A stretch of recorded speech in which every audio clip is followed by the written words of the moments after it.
And thank the grace of heaven and the virtues of the masters for this. Well, today we're going to talk about, try to motivate, well, I don't know, try. No, that's actually, Gene's going to talk about motivation. But taking charge of our destiny. This is, you know, we in life, a lot of things happen in life. We don't know. Sometimes we think we're in charge, but sometimes we're not really in charge. So, what is really this thing we call about life and destiny? All right. So we want to first ask a question. Who am I? Right. I mean, we all think we know who we are, right? Like Manny, Claudia, it's like that's who I am, right? I identify that's a name, right? A name. This name, right? I have a name, so that's who we think we are, or we're given that name when we're at birth. Sometimes we might change our own name, but the things that we identify with as who we think we are typically external, right? They're things that shape who we are, and those are things that are external. So it's like, I have this name, but that's given to us. Okay, we didn't come up with that name when we were born, right? Our parents gave it to us, so it's not ours. Plus, then when we grow up, then we identify with certain things, certain interests. We have certain interests. Then that we start identifying with that. Okay, so certain maybe, and then as we get older, we have certain ideologies. So, like we might say, oh, I'm Democrat or I'm Republican, right? We essentially start categorizing ourselves, into different whatever it is, and that's who we think we are. But is that really the true me? That's the question that we want to try to answer in life. Essentially, if those are the things that, who we think we are, then we are, basically formed by all these external things, right? The world around us determines who we are then. So the materialistic part of this world. Yeah, so that means then, we're determined by this material world, whether it's fame, things like that, power. Okay, but that's not really the true who we really are. Okay. So what am I really? Now there's so like we have interests, we have our thoughts, our thinking. We have, where does that come from? Okay, so we always try to get to try to ask these questions and get to the root of where we are. And so what are we? And where did we come? Well, we'll ask where do we come from next? But why do I have certain interests or certain habits, right? Is it due to just my upbringing, or is it due to something more innate? These are the things that we kind of try to ask ourselves. Obviously, a lot of what we think, who we think we are, is based on, you can say, the nurturing, the nature. I mean, our environment, right? How we're brought up. How we're educated, what we're taught. All these things definitely have a great influence on, kind of the person we become. But ultimately, is that really still who we are? So we are all like, well, if you look like in a movie or in a play, right? You have these characters in there. But there are people playing those characters, right? Actors are playing the characters. So the characters, after a while, some of these actors, right? They play a certain character, like in a TV series, right? It's a long-running show, and so they're identified with that character always. Yeah, I mean, it's like, and some actors, they don't like that. It's like, oh, this is, people only think of them as this character. Okay, so that's almost like in our lives. It's like the environment kind of shapes us in that way, and then people see us that way as who we are. Of course, we can change that now. An actor, of course, in playing a particular character, they cannot change that character, right? It's written. It's kind of like already scripted, so they can't really they don't have much, freedom to make any changes to that. But, of course, in real life, we actually can make changes to our life, okay? So, so that's one thing to recognize.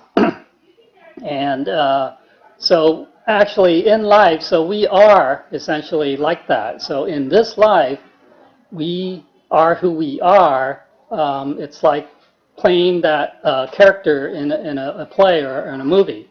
Okay, it's already scripted, and so that means that it's almost predetermined. It's basically predetermined how this your life is going to play out. That's, of course, that's due to karma, what we call karma, right? This cause and effect, and so that kind of determines our fate, if you will. And so then, okay, so. But we have to understand that, yes, so in this life, that's who I am. I'm Manny in this life, and this is my life. I have a family, etc. But previously, so the real you is the actor playing Manny, okay? And so in a previous life, you were playing a different character. And in the future, another life, you're going to play a different character. All right? You won't be Manny anymore, you'll be someone else. So, and what character you play is based on what you did previously, in a previous life, okay, what previous character you played.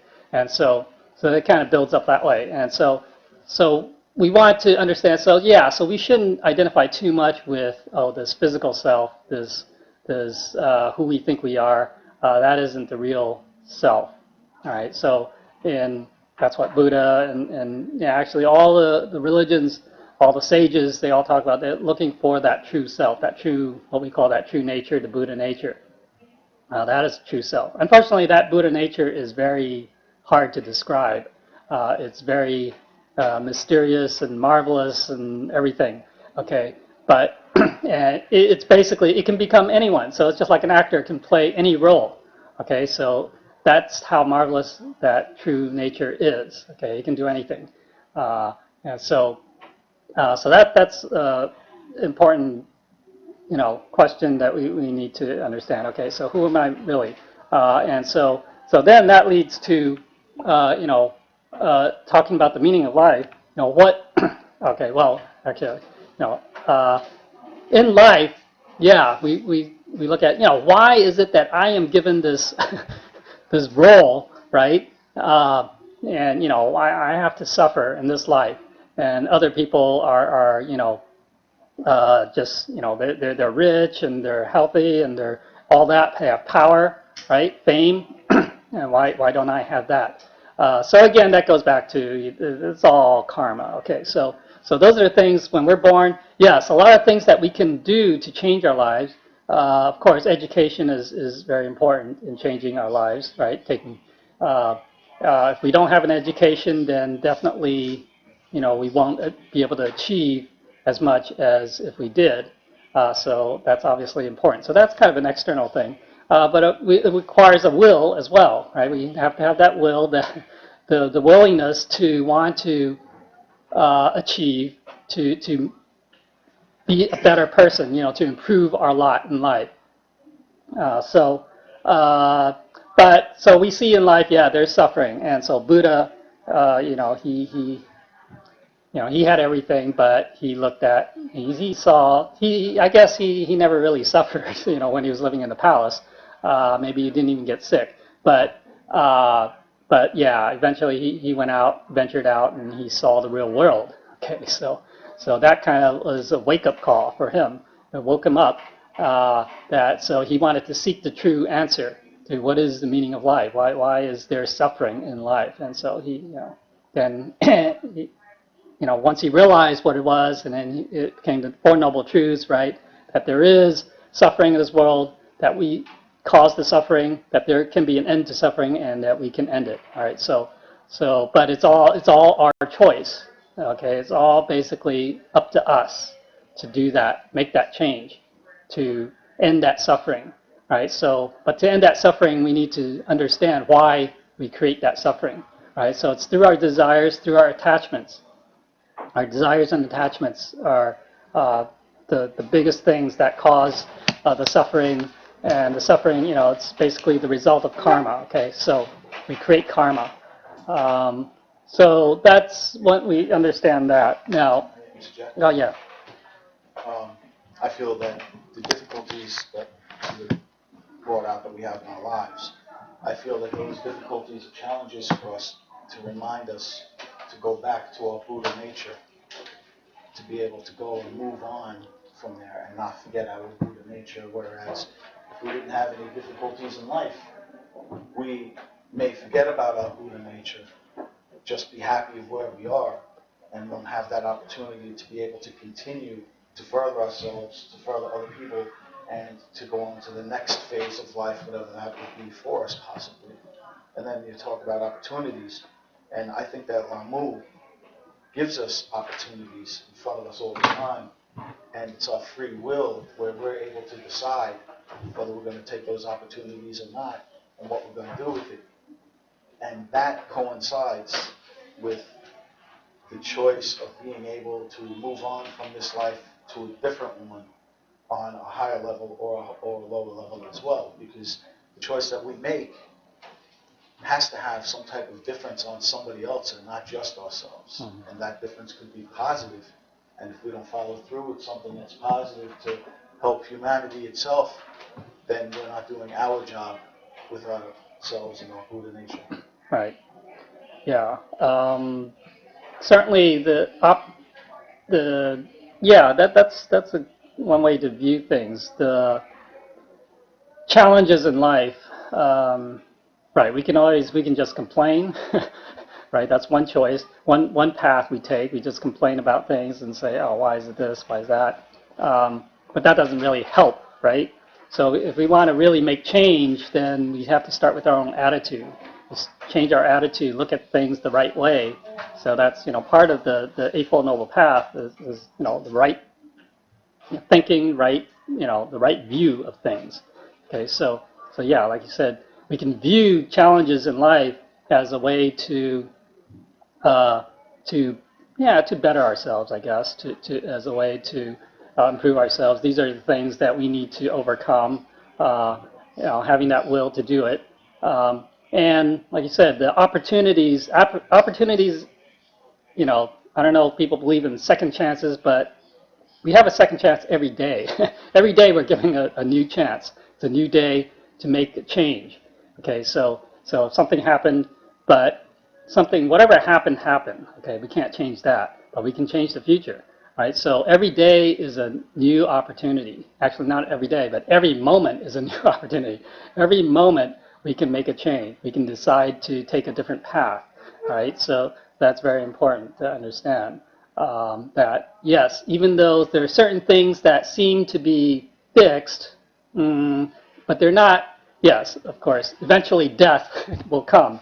All right, so we can't change that. But along the way, how we get there, we can change that. Okay, if we're going to be miserable the rest of our lives, or we can be happy, we can be content, and we can make a difference. Right, that's the most important thing. Right, so why are we here? Yes, we're here partly because of our karma, but we're also here because you can say we all have a mission, a purpose. It's not just to fulfill our own, for our own satisfaction in life, but to realize, who we are, why we're here, and when we can. As we change ourselves, transform ourselves, then we can also transform others, right? We can't just say, if I live a miserable life and I want to change other people, that's not really going to happen so easily unless we change our own attitude first, right? If we're constantly complaining to people, it's like, this and that, people aren't gonna, it's not gonna help other people either. So if we have the right attitude, having the right attitude then helps us to, then it's almost infectious, right? It kind of, it's uplifting for other people too. Being positive, optimistic, smiling at everyone every day, and that brightens people's days. And so that's how we can transform others. So, but again, the transformation of the world starts with ourselves. Okay, so if we can't transform ourselves, then we can't transform anyone. All right, so that's important. So realizing that we're here, that maybe we do, some of us, just like the Buddha or a lot of people, maybe some of us here are also, we all have a mission. Once we realize it, so the question is first that we have to realize why we're here. Okay, that purpose, realize that purpose in life. And so that purpose could be to, ultimately it is to, of course, realize our true nature, to return, to transcend this suffering, the cycle of samsara, okay, this life and death, to return back to our true, we turn back to our true nature, but our origin, or you can say our spiritual source or origin, okay. But in the process, we also we don't want to go back alone by ourselves, right? Because we're all related in one way or another. Okay, we're all related, and so we're all like brothers and sisters, one big family, and so we want everyone to return back to. And that's why the Buddhas are here too. Buddhas, saints, sages, they're all trying to guide people back to the right direction, how to find themselves and how to find their way home. Okay, so, all right. Okay, so how do we want to take charge of our destiny? Yeah, first we have to know who we really are, right? So understand that's our true nature. So it is not the physical me. It is not the me of that ego who I think I am. I'm so educated. I'm so smart. It's not that. Okay. So now hopefully when we receive the Tao, receive the blessing, right? That was supposed to point out who we really are. Okay. Now maybe we didn't realize it at the moment, and maybe because we're not enlightened. Okay. So we haven't really truly met or seen our true nature. Okay, what we see is the function of our true nature.